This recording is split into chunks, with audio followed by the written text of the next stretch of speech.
khăn lệ sẽ chết nhà đi khăn tạo gì lệ khai có gì cái chân mình mà mình thì để ngay cho họ là cái loại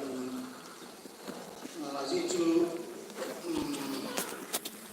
lệ khát thuật quý bà chân ý kiến xem chỉ là quý thì họ bằng ý kiến xem na quý bằng chú ang phai khi na chân mình chấp vào trong chỗ còn trôi là nhiều số pinu số pa theo số lại do là cái họ cái bào thì họ tâm tại thì cái mình sẵn nhiều ông thì chú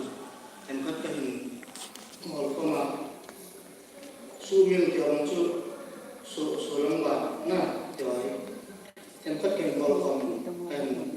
em sự tại